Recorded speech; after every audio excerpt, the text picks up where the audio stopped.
بۆیە ئەم چاواشەکارێکە ئێستا لە جیهاندا هەیە بەڕاستی سەنەوات خەداعات ئەم ساڵانەیە کە پێغەمبەر عەلەیهی سڵات وسەلام ئەفەرمێتن کە ساڵانێک بەسەر مرۆڤایەتی دادێت کە هەموو چاواشەکاریە هەموو درۆیزرە بەخۆشتان لێ بکۆڵنەوە هەر کەسێک ئینگلیزی زانێت با لە ئینگلیزیەکان پرسیار کە بڵێ بۆ ئەوەندە قەرزدارن لە بەریتانیا لە ئەمریکا بڵێ بۆ ئەمریکا ئەوەندە قەرزدارە ئەڵمانی ئەزانین بڵێ ئەڵمانەکان بۆ ئەوەندە قەرزدارن فەڕەنسی ئەزانین بڵێ فەڕەنسا بۆ ئەوەندە قەرزدارن ئەوجا ئەزانی کە تۆ ئەزانیت بەڵام کە ئەزانی کە تۆ نازانیت بۆیە باسی شەڕەکان بۆ کاتنەوە بۆ لای ئێوە شەڕەوە بۆ شیعە و سونە کێشەتان هەیە لەو شتە ئەسوڕێنێتەوە بۆی کە نقطەی زوعفت بگرێ بەڵام کە تۆ نقطەی زوعفی ئەوت زانی ئەو ئەزانی تۆ عاقڵی بۆیە یەکسەر مۆزوعەکە قەپات دەکاتن و خۆی لێجێ دەکات ئەزانی کە تۆ ئەزانی بەنهێنیەکانیان بۆیە ئەم قەرزەکەڵەکە بۆی سەرزەوی وای لێ کردووە کە حکومەتەکانی جیهان هەموو ئەم دەرگانە بکەنەوە وەلو ئەگەر پێشیان ناخۆش بێت سەیرکەن بە کە باسی ئەڵمانیتان بۆ ئەوکەم بابزین ئەڵمانیا کە ئەمە لایفە ئەو دەمەی کە ئەڵمانیایە کە قەرزی ئێستای ئەڵمانیا 2 تریلیۆن و 263 ملیار و 279 ملیۆن و ئەوەندەیەکە لە هەر ثانیەکە بین چەند زیاد دەکات باشە ئەم قەرزە بەس قەرزی دەرەوەی باش بزانها بەڵام کۆی قەرزەکانی ناوەوە و قەرزی شاراوە قەرزی کۆن قەرزی نوێ و قەرزی دەرەوە ئەم بەس قەرزی دەرەوە 2 تریلیۆن و 263 ملیارە بەڵام کۆی قەرزەکانی 7 تریلیۆن عەفوەنەوە 2 تریلیۆن و 263 ملیار و بەڵام کۆی قەرزەکانی بە هەموو بە پێنج جۆرە قەرزەکەیەوە 7 تریلیۆن قەرزدارە باشە بۆی ئەڵمانیا ناچارە کە ئەم قەرزە ڕۆژ ثانیە لە دوای ثانیە لەسەری زیادە بێت چیە کاتن ئەبێ بەناوی ئازادی کە پێشی ناخۆشە ئەبێ دەرگا بۆ مەلحەکان بکاتەوە ئەبێ بۆ دیسکۆکان بکاتەوە ئەبێ بۆ مەشروبخانەکان بکاتەوە ئەبێ بۆ پەرەپێدان بە جگەرە پەرەپێدان بە خۆڕەشکردن کە ئەمان هەمووی سەرەتانی ئێسک و پێستی دروستە بێت کە بە لێزەر لە جەستەیان ئەدەن ئەبینی قومارخانەکان ئەکاتەوە بۆی ئاگادار بن هەر ئازادیەک کە هات لە وڵاتەکانی خۆمان لە لوبنان لە عێراق لە کوردستان لە هەر جێگایەکە بێت بزان ئەم وڵاتە زۆر قەرزدارە بۆیە ناچارە فاحیشە زۆر ئەکاتەوە وەکو ئەو وڵاتانەی کە باسم کردووە کە هەمیان زۆر قەرزێکی زۆریان لەسرە کەواتە ئەم قەرزە هەتا زیاتر بێت ئەبێت دەرگای بەناو ئازادی تاک ئازادی ئافرەت بەدڕەوشتی هاوڕەگەزبازی بە هەر جۆرێک پارە پەیدا ئەبێت ئەم دەرگایە بکاتەوە کەواتە دەرگاکردنەوەی ئازادی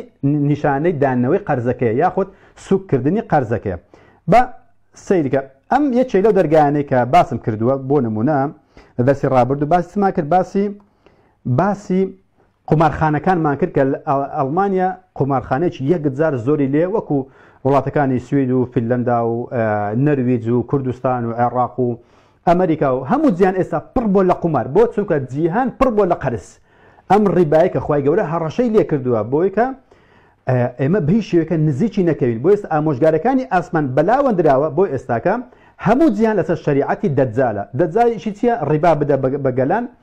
و قەرزیان پێ بدە لە ڕێگەی ئەم قەرزەوە میلەتان ناچارە بن بە خۆیان بخۆنەوە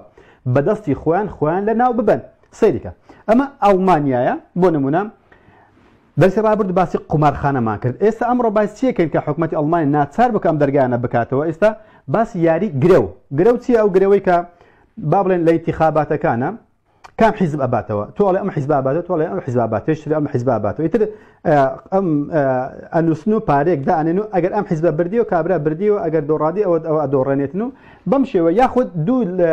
یاری تۆپانەی یاری ئەەکەن بەرشەلۆنە و مەدرید تۆ ئەڵێ بەرشەلۆنێکی ئەڵێ بەدرید ئیتر ئەم قومارە دائەنێن و ئەم شێوە گرەوە ئەکەن کە ئەمەش لە ئەڵمانیا سەیرکە ئەلێ بەس پارێ زەریبەی وەرگرتی 2015 لە شاری لە مقاتعی بەرلی بایر میونشت بەس زەریبەکەی 39 ملیۆن ئێرۆ بووە کە خۆتان نەزان لە ئەڵمانیا بۆ هەر 100 ئێرۆیەک کە دوکاندارێک ئیشەکات 190 لی ئەستێنێت یعنی کەواتە بەس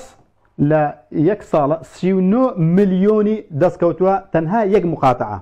بەڵام ئەگەر کۆی ئەڵمانیا حساب بکەن ئەو چەندەها ملیاری دەستەکەوێت ئەگەر لە یەک شارە ئەوەی دەست بکەوێت لەک مقاتعەیە بێگومان لە کۆی ئەڵمانیا کۆمەڵێک ملیاری دەستەکەوێت ئەمە لە چی وەرجیراوە لە دائیرەی زەریبەی ئەڵمانیا بایرن ببورن باشە ئەمە بۆ وەرجیراوە بۆ باسەکەن ئەم ڕێپۆرتاژان لەبەر ئەوەی ئەم قومارخانە و مەلەهاکان و ئەم جۆرە گرەوانە سەری ئەڵمانەکانی خواردووە بەهۆی ئەو قەرزە زۆرێک کە لە سەریانە بۆ چونکە ئاعیلە هەڵەتە چێنێ ئێسەکە باسەکەین تاک لە ناو ئەبات گەنج لە ناو ئەبات وای لێکات کە کە پەیوەندی کۆمەڵایەتیەکان نامێنێ خێزان نامێنێ بۆچی نەماوە لەبەر ئەوەی ئەم شتێ زۆر پەرە پێدراوە لەبەر چی پەرە پێدراوە خۆ حکومەت ئەزانی کە ئەمە کارەساتە بۆ میلەتەکەی بۆ گەلەکەیە بەڵام ناچار ئەم دەرگانە بکاتەوە و ئەگەر نشکاتەوە ناتوانێت ئەم قەرزێ لەسەر شانی سوک بکە لەبەر چی لەبەر سیکەی قەرزەکە لە دوایەتی ئیتر ئەم دەرگایان نکاتەوە سەری ئەخوات لە ناوی ئەبات